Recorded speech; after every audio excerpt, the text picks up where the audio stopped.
आज बात करने वाले हैं कि क्या डार्क वेब पर कोई कोर्ट सिस्टम होता है। जज, ज्यूरीज, केस में भी दो पार्टीज जो अपने अनसॉल्व मैटर लेकर आती है, कैसे चीजें काम करती है और ऑनलाइन केसेस कैसे लड़े जाते हैं।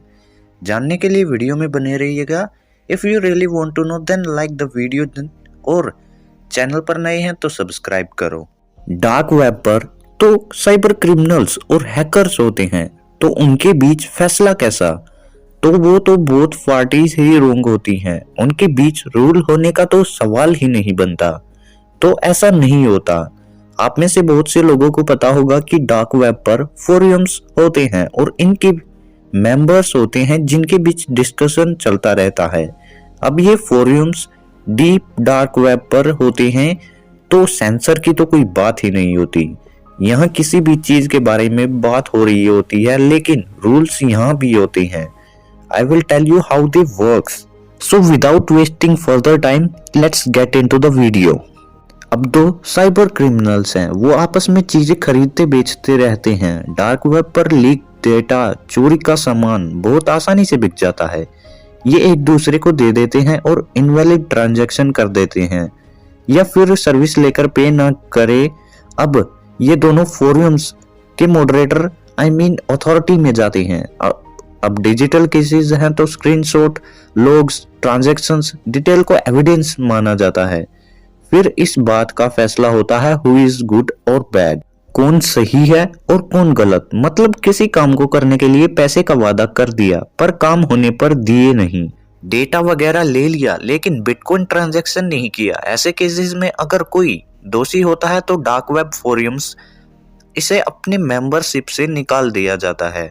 ये जो cyber criminals, hackers dark web पर होती हैं, वो कम्युनिटी में काम करते हैं। ये अथॉरिटी से जो पनिशमेंट मिलती है वो दी जाती है इन सबको। सबसे बड़ी पनिशमेंट कम्युनिटी से निकाले जाना है। अब तुम सोच रहे होगे इतनी बड़ी बात भी नहीं है।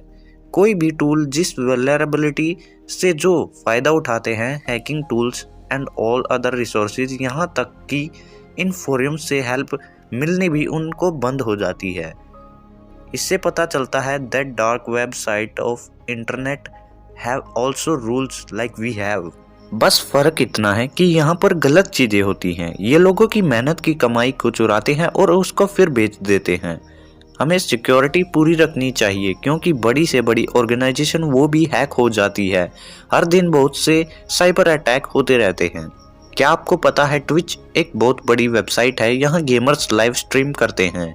2019 में जितने पैसे क्रिएटर्स को दिए गए थे वो सब लीक हो गए। क्रिएटर्स के यूजर नेम और पासवर्ड तक लीक हो गए थे। ट्विच मोबाइल वर्जन का सोर्स कोड वो भी हैकर्स ने लीक कर दिया था। Twitch is the most popular company. वहाँ भी स्ट्रीमर्स होते हैं जो बहुत पैसे कमाते हैं, तो इतनी बड़ी कंपनी का सोर्स कोड लीक हो गया, वो बहुत खराब लगता है। अमेरिका में एक फ्यूल पंप हैक कर लिया गया और वहां तेल की कमी हो गई। इसके लिए हैकर्स को भारी रैंसम पे किया गया था ताकि फ्यूल पंप फ्री हो सके। इसके लिए बाइकर्स कंटेनर्स लेकर आ गए थे, कहीं फिर तेल मिले या ना मिले।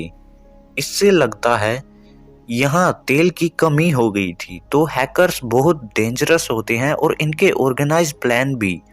ये कैसे ये कम्युनिटी में काम करते हैं और बाहर निकलने से क्या होता है। अब फोरम्स में दूसरे मेंबर को बोलने की इजाज़त होती है। सभी के इनपुट्स कंसीडर किए जाते हैं। साइबर सिक्योरिटी से और डार्क वेब से रिलेटेड वीडियो अगर आप और देखना चाहते हैं तो कमेंट्स में ज़रूर बताओ। If you like the video please do share and hit the subscribe button. फिर मिलते हैं आपसे नेक्स्ट वीडियो में, तब तक गुड बाय।